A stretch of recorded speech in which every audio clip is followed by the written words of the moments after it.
Hi mga guys, ito naman ako muli. Ipapakita ko sa inyo yung pag-akyat namin, pag-akyat ko sa bukid gamit yung KRY Rosy 200 natin. So kung ano ba talaga ang kanyang performance when it comes sa rough road or sa mga tinatawag na sira na daan or mga bato-batuhin na mga daan. Nung una kasi guys, tinest drive ko yun, nasa highway ako. Kung kumbaga spalto yung dinaanan, concrete yung dinaanan. Kasi gusto ko kasing makita kung ano yung performance niya kung gagamitin natin siya sa highway. So na-explain ko doon na medyo mahirap siya talaga, lalo na dahil yung gulong niya ay pang rough road talaga. So parang itutumba ka niya pag makadaan ka ng isang guhit sa spalto. So mahirap din siya gamitin kasi yung mga spikes niya talaga parang ang hirap i-maneuver niya. So dito guys, sinabukan ko kasing umakyat sa bukid. So gamit itong Rusi KRY 200 natin. So sa lahat ng may mga Rusi dyan, ay salute yo kasi isa na ako sa mga gumamit nito. Noon mayroon din akong Rusi TC125. So ginagamit ko din yon pang drag race lang. Pero ngayon bumili talaga ako ng isa pang KRY, isa pang Rusi na KRY 200 para sa double purpose din, not just only for sa highway lamang, kundi na pwede ko rin gamitin siya para sa akyatan, kasi mahilig ako pumunta sa mga matirik na daan or sa mga bukid kasi nagka-camping kami, nagha-hike, nagta-trek din kami. So kaya dito guys, ginamit ko siya dito. So kung makikita nyo, yung daan dito is medyo concrete pa kasi papunta pa ako dito sa bukid. So abangan nyo guys, dahil ang isa din sa nakita ko dito, mayroon talagang problema yung Rosy KRY 200 ko. So hoping na may makatulong din sa akin. So guys, ito na yung problema. Biglang bumalik sa zero yung aking speedometer. So nakikita niyo naman dyan, tumatakbo ako. Ayan, naka zero yan. So dito naman, biglang bumalik siya. So hindi ko alam talaga guys kung ano talaga yung sira nito. So sana guys may makapagbigay tip or paraan kung anong dapat ko gagawin dito. Kasi guys, ulit-ulit talaga ito eh. So alam naman natin na digital yung speedometer gauge natin sa ating Rosy KRY 200. Pero isa sa mga problema ko talaga na nakikita, ito yung speedometer niya biglang nawawala, at kung minsan pag nagbe-brake ako, bumabalik din siya ng kusa. Pero madalas na talaga ngayon, nawawala na siya, bumabalik siya bigla sa zero, or minsan tumatakbo siya, biglang pupunta sa number 10 lamang, or minsan sa 20, kahit yung takbo mes mabilis na. So mga idol or mga guys, pakitulong naman, pa-share naman ng inyong mga idea dyan kung nakaranas kayo nito sa daan na gamit yung inyong mga Rosy KRY 200. So dito pala guys, yung sprocket ko is number 14 sa rear, sa engine I mean, at saka yung rear sprocket ko is naka 38 na ako, pang XR200 po. So pinalitan ko siya para sa long drive pwede din siya. So dito guys, makita nyo iba na yung ilaw ko, kasi kung aasa tayo sa headlight niya, hindi talaga siya maganda sa takbuhan mga lods. Mahirapan tayo lalo na pag madilim. So ang ginawa ko, pinalagyan ko siya ng dalawang ilaw pa na color yellow ata, para mas maganda pa siya habang tayo ay tumatakbo sa dilim. Lalo na dito guys, so nakita nyo halos sira-sira na yung mga daan, at mostly ginagawa pa. So hindi mo alam kung saan ka dito dadaan kasi pangalawang daan pa to. So ito po guys yung ilaw ko, kahit meron pang araw, makikita mo na siya. So tingnan nyo ngayon guys, naka high po yan yung headlight ng KRY Rosy 200 natin. So halata talaga na hindi siya maganda kasi parang nasa isang portion lamang yung kanyang binibigyan ng ilaw.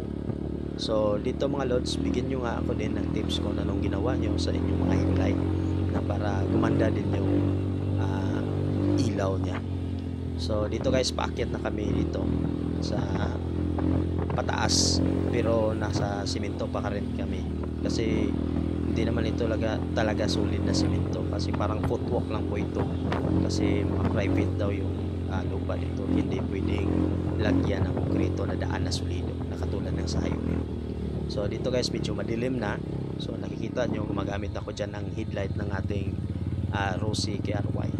So far guys, yung gulong ko dito ay yung original pa rin ng Rossi natin, pero medyo napupudpud na, kaya medyo okay naman siyang dalhin sa semento or sa sementado na tinatawag na ating daan.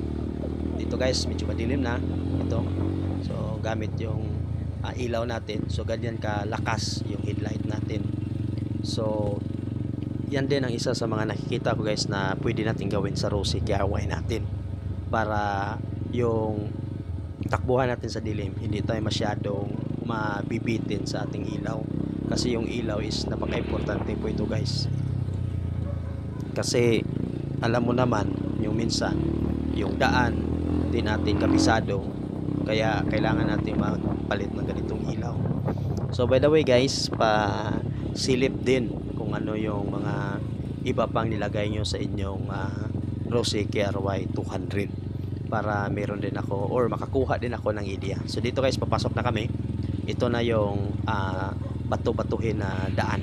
So dito guys, mafe-feel mo talaga kung ano yung performance ni Rossi KRY 200, yung monoshock niya at saka yung kaniyang telescopic na inverted. So dito nalalaro ko siya talaga. Actually guys, dito hindi pa to masyadong batuhin pero abangan nyo guys sa dulo, meron pa dyang daan na parang yung tinatawag na sapa na natuyuhan. May ganyang daan dyan guys na madadaanan natin. So ito guys, ito na yung sinasabi ko, papasok na tayo dito. Although sa dulo dyan meron din namang mga simento, pero dito guys makikita nyo yung sinasabi ko na bato. I don't know kung kasi ngayon pa ako dito nakarating guys na si Rossi KRY, kaya yung camera ko guys, tingnan nyo, parang nasa gilid na lang kasi parang lumuluwag yung nilalagyan dyan. So kaya ganyan kahirap guys yung daan dito, pero yung mga motor dito guys halos is DC 125 and Paraco 175 yung dumadaan dito. Itong nasusundan namin medyo nahihirapan ito kasi mayroong bata sila sa gitna, kaya hindi niya masyado makontrol yung kanyang manubela, kasi yung mabigat, yung tatay is nasa hulihan talaga. So alam naman natin pag ganyan, hindi timbang or hindi proportion yung karga ng motor, mahirapan tayo sa pag maneuver. So ito guys, nakikita mo meron pang tricycle na nakapunta, kasi pwede pa itong pasukin ng tricycle guys, itong daan na ito, kasi malapad pa, basta dahan-dahan ka lang pag ikaw ay tricycle. Dito guys, papasok na kaming muli. So ito na, medyo madilim na talaga dito, kaya ginamit ko na yung ilaw natin. Ito guys, yan yung daan natin, medyo mahirap talaga. Pero actually guys, yung monoshock dito sa KRY ko medyo lumambot na ng konti, siguro dahil medyo matagal-tagal na din siya na ginagamit ko, halos daily use ko na po siya ginagamit sa trabaho. At saka yung telescopic niya, may nakapagsabi sa akin na kailangan daw itong ipagawa uli or ipa-repack ba yung tinatawag doon, kasi meron daw silang binabawas sa spacer nito para lumambot yung kaniyang laro ng ating telescopic sa Rossi KRY. So pag magkapira, itatry ko din yung suggestion na ganyan, kung ano ba talaga yung epekto niya, kung ano ba talaga yung laro niya pag napagawa natin or naparepack natin or napabawasan din yung kaniyang spacer sa telescopic. So dito guys, packet na ako. So makikita yan, meron pang mga footwalk dyan. So meron pa tayong, kumbaga meron pa tayong guide pataas dyan. So pasalamat tayo dito kasi hindi ko pa talaga swito yung tinatawag na dito, yung daan dito. Muntikan pang may aso na masagasaan. So ito po yung guys, yung daan. So napakasarap talaga pag ganito yung motor mo. Parang kaya mo talagang ilaro siya sa ganitong daanan. So kaya sa mga naka Rosy KRY 200 dyan, so salute talaga ako sa inyo dahil hindi kayo nagkamali sa pagpili ng inyong gawing service or laruan, lalo-lalo na sa pagganito na mga daan. Namamangha nga yung mga tao dito guys kasi parang ngayon lang sila nakakita ng sports na motor dito na ganito. Mayroong mga nagtatanong kung kailan ba ito lumabas, bago ba ito, anong model ba ito.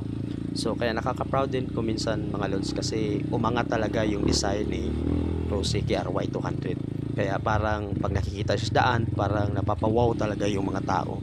Parang mamangha sila, na may ganito pala na Rosy KRY 200. So guys, sa aking pagbablog, kahit hindi naman talaga ako magaling, sana sabayan nyo ako, sana suportahan nyo ako kahit dahil maliit pa yung channel ko. Sana sabayan nyo ako at bigyan nyo ako ng suporta. Maraming salamat po.